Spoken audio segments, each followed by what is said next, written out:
Bonjour Xavier Driancourt. Bonjour. Bon, contrairement au souhait de Jean-Noël Barrot, visiblement on n'est pas deux avec l'Algérie. Que l'Algérie ait refusé de récupérer Doualem est humiliant pour la France.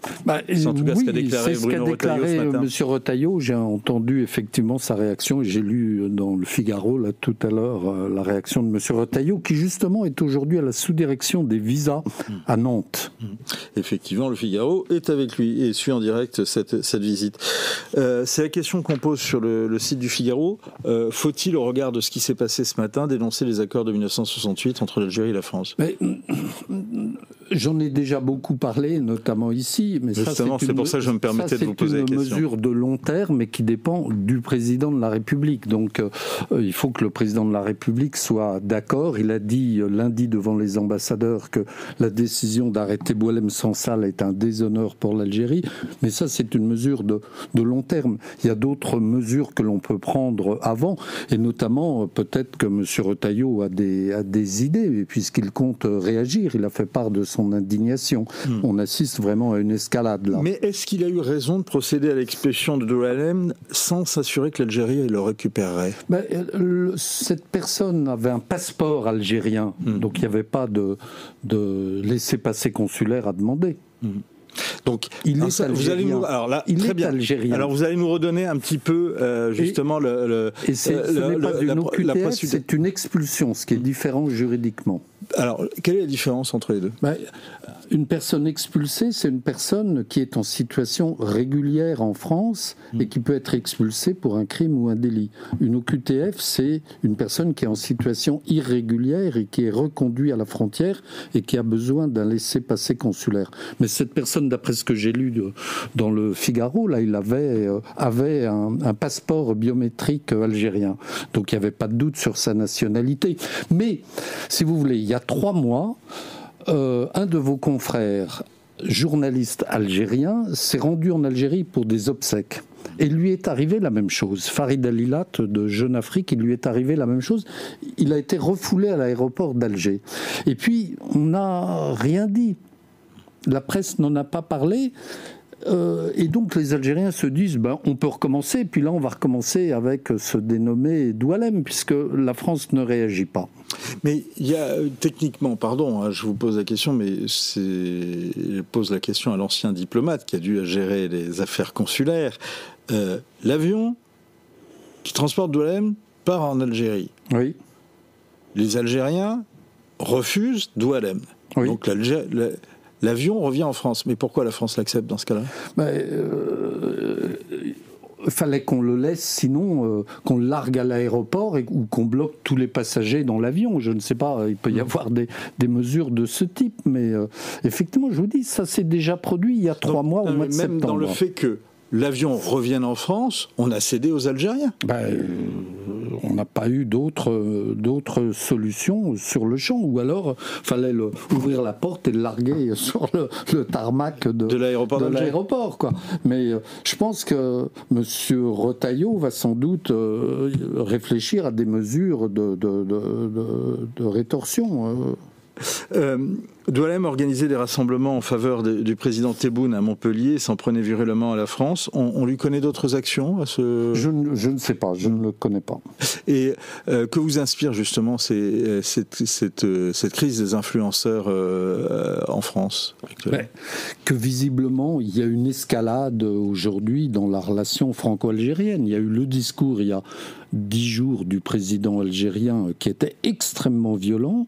Le président de la République lundi devant les ambassadeurs a qualifié ces actions de l'Algérie comme des actes de déshonneur.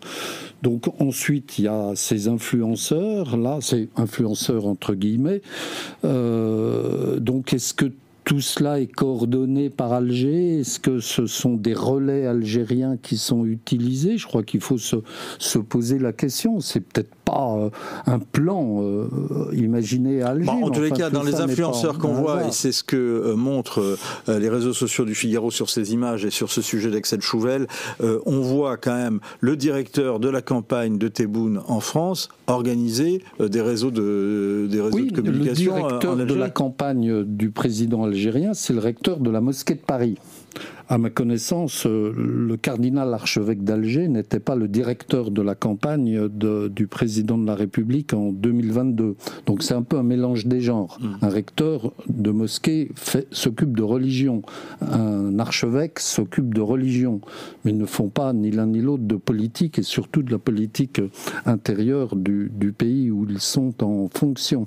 Le dialogue semble rompu entre Paris et Alger. En tous les cas, il ne semble pas. Il est rompu par ce que disait, oui. Effectivement, semblait dire le ministre des Affaires étrangères sur RTL et Le Figaro dimanche dernier, et selon un certain nombre de diplomates et selon certaines voix autorisées au sein du Quai d'Orsay, que faut-il faire ? Faut-il, comme le disait justement le ministre des Affaires étrangères, revenir à la feuille de route entre Paris et Alger ? Est-ce que d'ailleurs on peut repréciser c'est l'accord, c'est le document, on appelle ça feuille de route, mais c'est un accord entre le président français et le président Tebboune signé à Alger en août 2022, lorsque le président de la République est allé faire une visite, vous vous souvenez, de 3 jours à Alger et à Oran, où il a célébré l'amitié franco-algérienne, le partenariat renouvelé, comme on dit.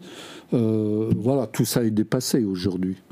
On parle aujourd'hui effectivement d'expulsion, d'une volonté d'expulsion de la France, d'Algérie, une expulsion économique et une expulsion culturelle. Comment la France doit réagir par rapport à ça ? Là encore, il y a des mesures à prendre, il y a des mesures à court terme qu'on pourrait prendre immédiatement. Il y a une mesure immédiate, par exemple.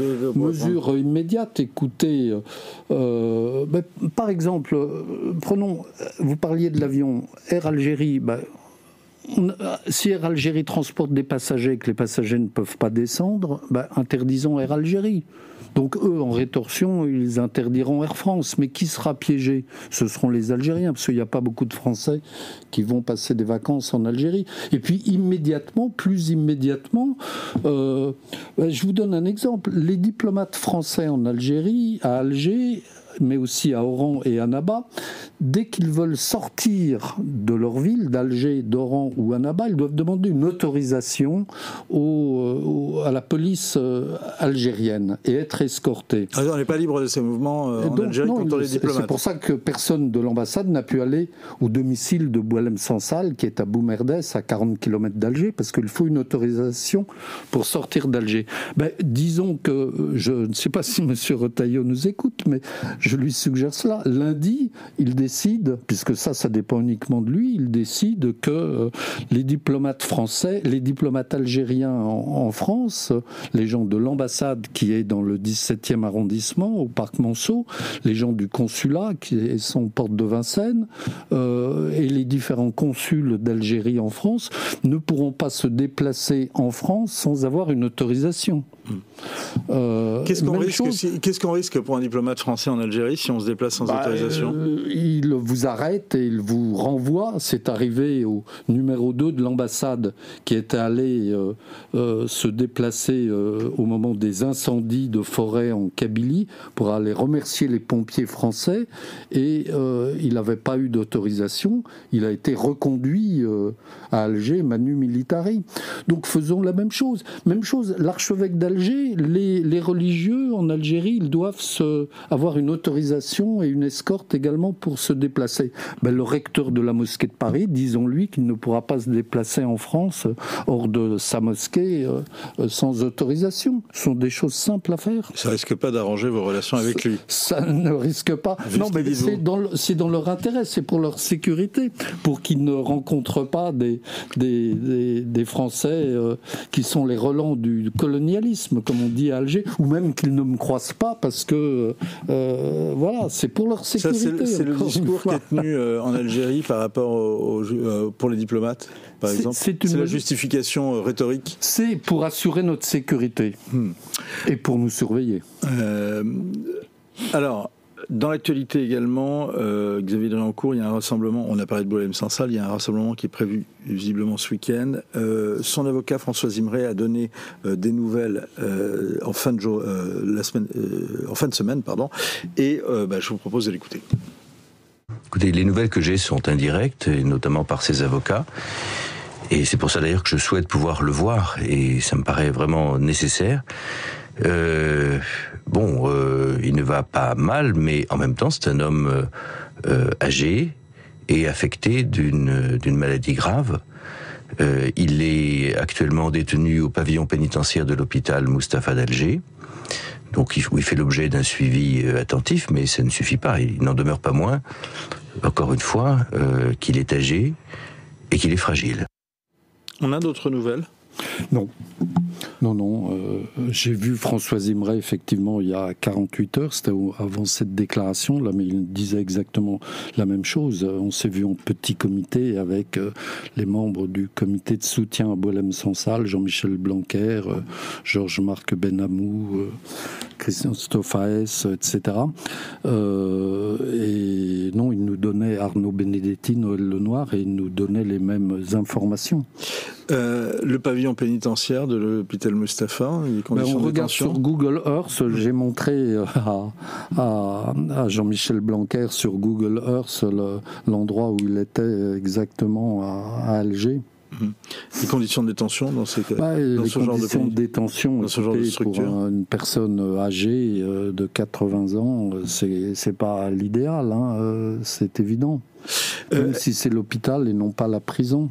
Est-ce que Boualem Sansal est victime des relations franco-algériennes ?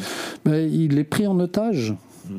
Il est pris en otage, la France est pris en otage, le président de la République est pris en otage, mais Boualem Sansal est un otage physique.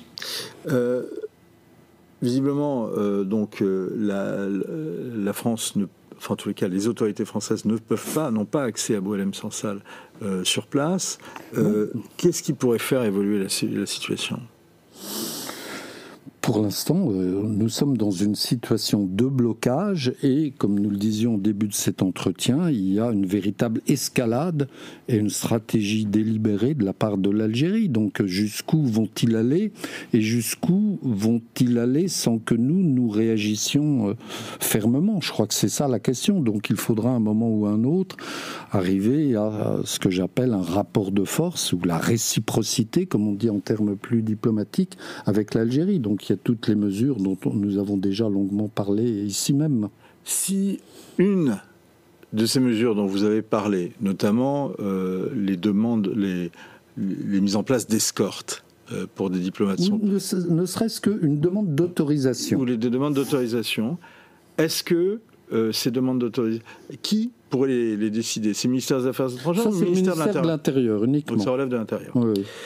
Merci beaucoup Xavier Driancourt. Je rappelle vos deux derniers livres. D'abord, je rappelle qu'il y a une nouvelle mobilisation pour Boualem Sansal. Et puis, je rappelle vos deux derniers livres, L'énigme algérienne. Et effectivement, on n'a jamais eu autant de mal à la percer. C'est aux éditions de l'Observatoire. Et puis, votre étude passionnante sur les accords migratoires de 1968 entre Paris et Alger. C'est intéressant de voir en quoi ils consistent et ce que vous préconisez à l'issue de cette étude. Je rappelle que c'est la question du Figaro, d'ailleurs. Faut-il dénoncer ces accords franco-algériens ? Votre réponse ? Il faut vraiment se poser la question aujourd'hui, et c'est encore une fois une prérogative du président de la République. On pose la question, mais vous, votre réponse ? Moi, je dis que oui, je l'ai écrit donc dans cet ouvrage. Voilà, vous le rappelez. Mais enfin, c'est pas un spoil. Vous pouvez relire avec beaucoup de profit cette étude qui se trouve également sur Internet. Merci beaucoup, Xavier Driancourt. Alors,